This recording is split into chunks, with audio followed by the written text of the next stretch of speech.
Vous cherchez une méthode simple, qui ne nécessite pas de visualisation, pour manifester vos désirs? Cette vidéo est faite pour vous. Car aujourd'hui, je vais partager avec vous l'une des méthodes préférées de Neville, qui ne nécessite aucune compétence en matière de visualisation. Vous pouvez également utiliser cette méthode pour manifester plusieurs souhaits simultanément. Ne manquez pas de regarder cette vidéo jusqu'au bout pour savoir comment faire. Nous savons tous comment faire des séances d'imagination pour manifester un désir spécifique. Mais qu'en est-il si vous avez plusieurs désirs à manifester? Disons, par exemple, que votre petit ami vous a quitté et que vous voulez qu'il revienne, mais que vous avez aussi besoin d'un nouveau travail, d'un meilleur appartement et d'une nouvelle voiture, parce que celle que vous avez maintenant tombe en ruine. Et vous aimeriez aussi perdre du poids ou améliorer votre santé. Bien sûr, vous pouvez utiliser toutes les techniques habituelles pour manifester chacun de ces désirs séparément, séances d'imagerie, affirmations, etc.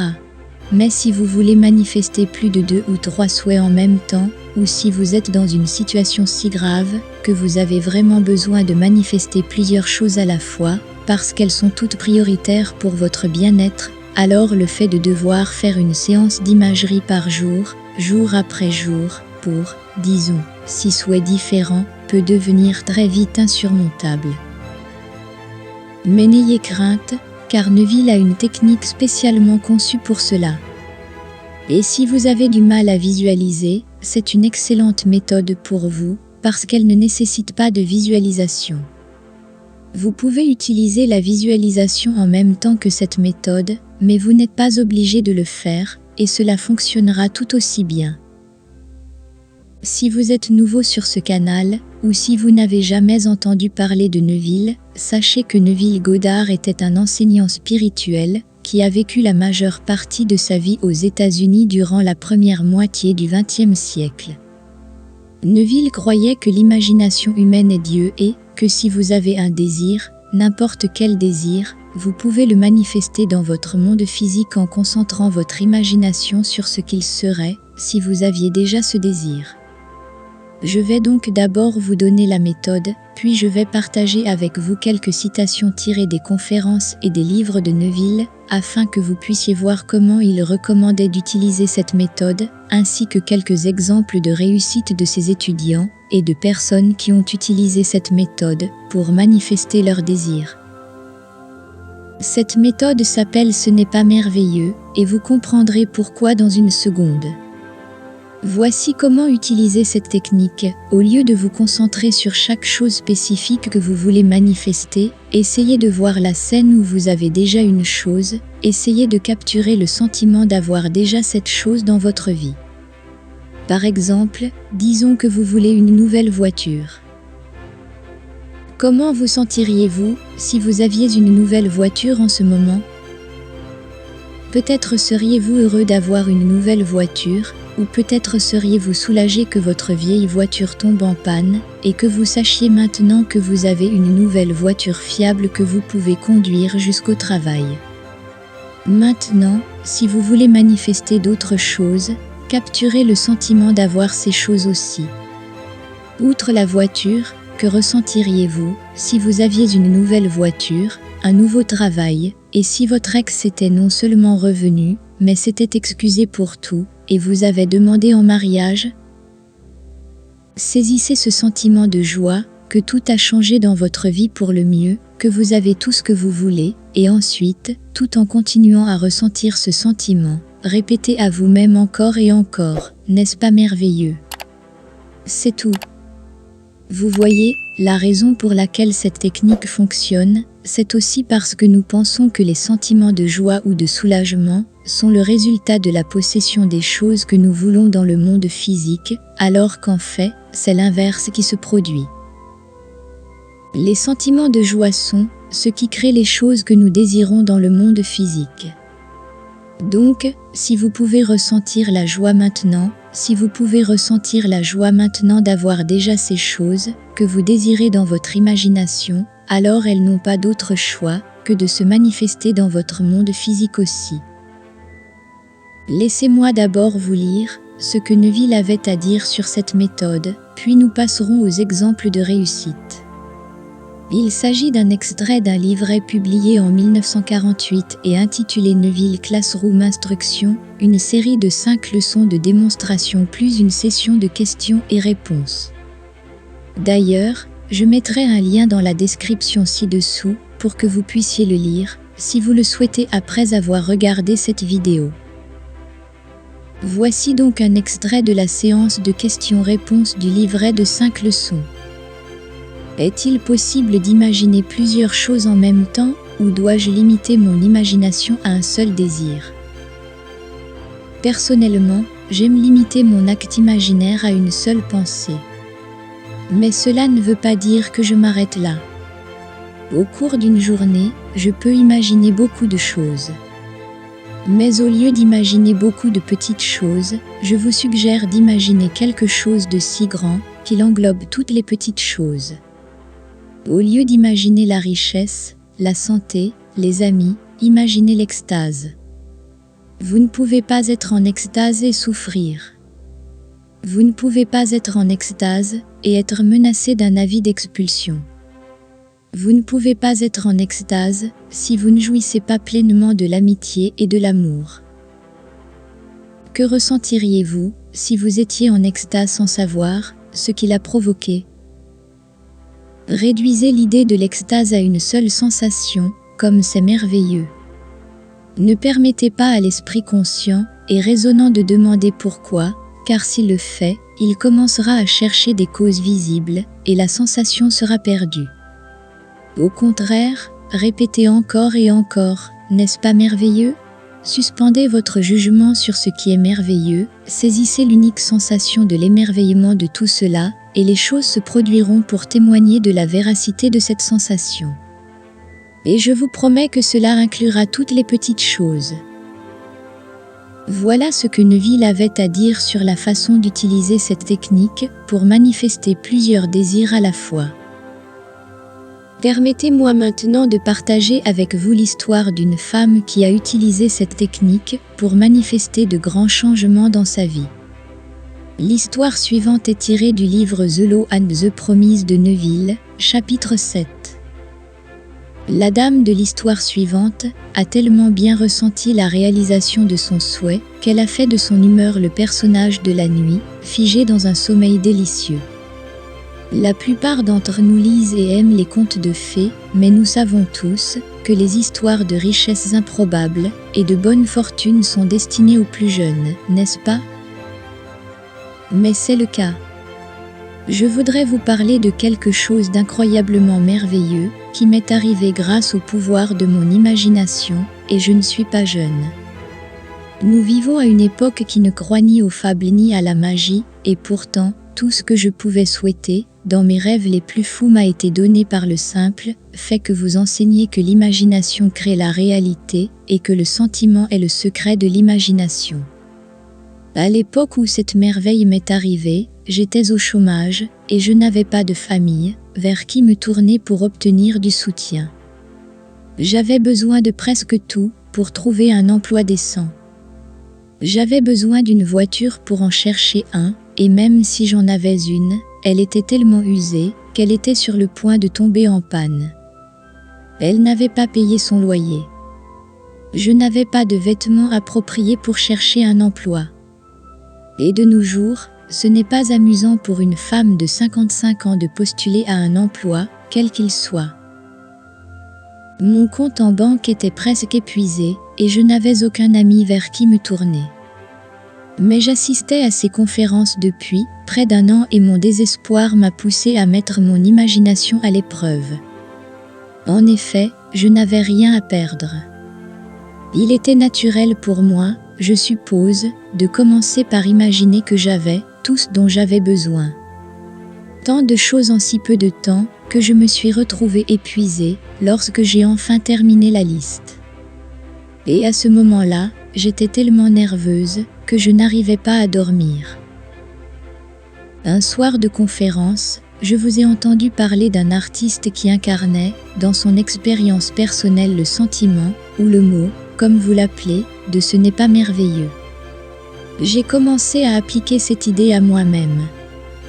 Au lieu de penser et d'imaginer tout ce dont j'avais besoin, j'ai essayé de saisir le sentiment de ce qui m'arrivait. Pas merveilleux demain, ou la semaine prochaine, mais maintenant. Je me répétais sans cesse, non, ce n'est pas merveilleux, c'est quelque chose de merveilleux qui m'arrive maintenant. Et en m'endormant, j'ai ressenti ce que je m'attendais à ressentir dans cette circonstance. J'ai répété cette action et ce sentiment imaginaire pendant 2 mois, nuit après nuit. Un jour, au début du mois d'octobre, j'ai croisé un ami occasionnel que je n'avais pas vu depuis des mois, et il m'a informé qu'il était sur le point de partir pour un voyage à New York.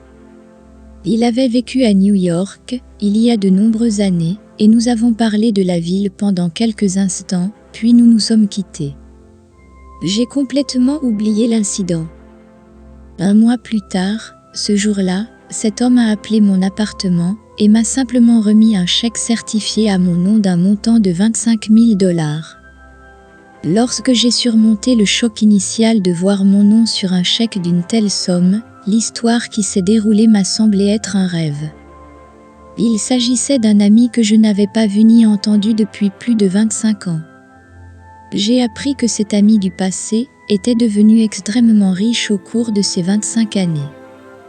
Notre connaissance mutuelle qui m'avait apporté le chèque l'avait rencontré par hasard lors d'un voyage à New York le mois dernier. Au cours de leur conversation, ils ont parlé de moi et, pour des raisons que j'ignore, car à ce jour, je n'ai pas eu de nouvelles de lui personnellement et je n'ai jamais essayé de le contacter, ce vieil ami a décidé de partager avec moi une partie de sa grande richesse. Pendant les 2 années qui ont suivi, j'ai reçu du cabinet de son avocat des chèques mensuels si généreux qu'ils couvraient non seulement toutes les nécessités de la vie quotidienne, mais qu'ils laissaient suffisamment d'argent pour toutes les belles choses de la vie, une voiture, des vêtements, un appartement spacieux et, surtout, l'absence de besoin de gagner mon pain quotidien. Le mois dernier, j'ai reçu une lettre et des documents de tutelle à signer, prouvant la continuité de ce revenu mensuel pour le reste de ma vie naturelle. J'adore cette histoire parce que, comme vous pouvez le voir, cette femme avait un besoin impérieux de plusieurs choses à la fois. Alors, au lieu de se concentrer sur chaque chose séparément, elle a décidé de capturer le sentiment d'avoir toutes ces choses, le sentiment d'avoir déjà apporté des changements incroyables et joyeux dans sa vie. Elle se couchait tous les soirs en ressentant toutes ces choses merveilleuses et sensationnelles, et en se disant « N'est-ce pas merveilleux ?» Et par une série d'événements qu'elle ne pouvait ni prévoir ni prédire, en l'espace de quelques mois, elle s'est retrouvée avec toutes ces choses merveilleuses dans sa réalité physique. Un ami qu'elle a rencontré brièvement, pour parler d'un sujet sans rapport, un voyage à New York, a fini par rencontrer un ami commun, qu'elle n'avait pas vu depuis 25 ans, et cet ami commun, qui n'était pas riche, il y a 25 ans, était devenu très riche entre-temps, et a décidé de la soutenir, jusqu'à la fin de sa vie. C'est incroyable, non? Ce n'est même pas elle qui a rencontré ce vieil ami.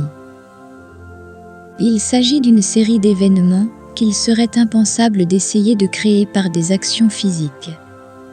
Pourtant, cette femme se couchait tous les soirs en pensant qu'elle avait déjà tout, de sorte qu'une série d'événements devait se dérouler pour lui donner tout ce qu'elle avait. Et c'est ce qui s'est passé.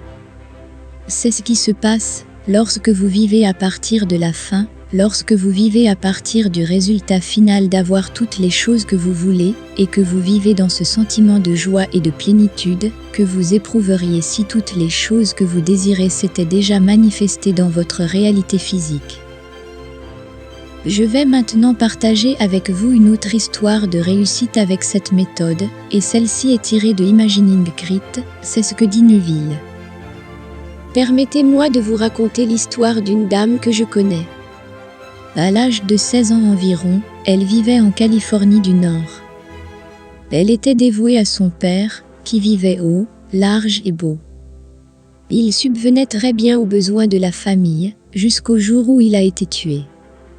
Du jour au lendemain, la famille a découvert qu'elle n'avait plus rien. Sa mère, ne supportant pas d'être ridiculisée, déménagea la famille à San Francisco. Bien qu'elle possède un talent artistique exceptionnel, la jeune fille trouve un emploi de serveuse pour aider la famille. Cette première veille de Noël, alors qu'elle prenait le tramway pour rentrer chez elle, elle trouva le wagon rempli d'enfants chantants et heureux, et elle ne put retenir ses larmes. Heureusement pour elle, il pleuvait, elle tendit donc son visage vers le ciel et dit de laisser la pluie se mêler à ses larmes. En savourant le sel de ses larmes, elle s'est dit « Ce n'est pas un tramway, mais un bateau, et je ne savoure pas mes larmes, mais le sel de la mer dans le vent. » En tenant physiquement la rambarde du tramway, elle a mentalement touché la rambarde d'un bateau en partance pour Samoa. En goûtant physiquement le sel de ses larmes, elle a imaginé qu'il s'agissait du sel de la mer. Lorsque le tramway arrivait à destination, elle entrait dans la baie de Samoa, sentait le clair de lune briller sur son corps et entendait une voix dire « Ce n'est pas une nuit paradisiaque ». 2 semaines plus tard, cette jeune fille reçoit un chèque de $3000 d'un cabinet d'avocats de Chicago. Apparemment, 2 ans plus tôt, sa tante avait quitté les États-Unis en demandant que l'argent soit remis à sa nièce, si elle ne revenait pas. 1 mois plus tard, la jeune fille se trouvait sur un bateau en partance pour Samoa. Alors qu'elle entrait dans la baie, elle vit un navire sillonner les eaux, laissant dans son sillage une belle écume blanche. Alors que le clair de lune touchait le sillage et que les embruns touchaient son visage, un homme qui se trouvait à proximité a dit « N'est-ce pas une nuit paradisiaque ?» À ce moment-là, ses sens extérieurs ont fait l'expérience de ce qu'elle avait fait naître grâce à ses sens intérieurs. Or, l'imagination, sensation spirituelle, est le créateur du monde. Avec sa vue, son ouïe, son odorat, son goût et son toucher choyé, il a transformé un tramway de San Francisco en un navire du Pacifique Sud. Et en l'espace d'1 mois, elle a physiquement réalisé son acte imaginaire. Beaucoup diront que ce n'était qu'une coïncidence, mais ce n'est pas le cas. Mais comment faire pour qu'ils me croient? Que vous puissiez croire ou non, je sais par expérience que Dieu, et vous avez une grande imagination, et qu'il n'y a pas d'autre Dieu. Un jour, l'imagination qui est en toi s'éveillera, et toi, pleinement conscient de ce que tu es vraiment, tu sauras que tout est soumis. Tel est votre destin. La femme de cette histoire a utilisé la visualisation en même temps, que n'est-ce pas merveilleux? Et une fois de plus, par une série d'événements que vous n'auriez jamais pu prédire ou créer par des moyens physiques, vous avez réalisé votre souhait. Maintenant, vous pouvez aussi utiliser la visualisation, ainsi que la méthode N'est-ce pas merveilleux, si cela vous aide à saisir le sentiment que vous avez déjà vos désirs, et à quel point ce serait joyeux et incroyable. Mais si vous avez du mal à visualiser, vous n'êtes pas obligé de le faire. Comme vous pouvez le constater, cette méthode fonctionne très bien sans visualisation. Alors pourquoi ne pas passer quelques instants aujourd'hui à ressentir à quel point il est merveilleux d'avoir tous ces désirs? Je vous propose de laisser un commentaire disant que je libère mes rêves et mes souhaits afin que l'univers conspire en ma faveur. Lorsque vous laissez quelque chose, comme cela par écrit, vous signez votre consentement à ce que vos souhaits se matérialisent. Maintenant, passez à la prochaine vidéo pour continuer à apprendre comment manifester la vie que vous voulez, mais pas avant d'avoir donné un like, appuyez sur la cloche et vous savez, abonnez-vous à la chaîne, parce que je vous promets que votre vie va changer d'une manière incroyable. Je vous souhaite le meilleur dans votre vie, et je vous donne rendez-vous dans la prochaine vidéo.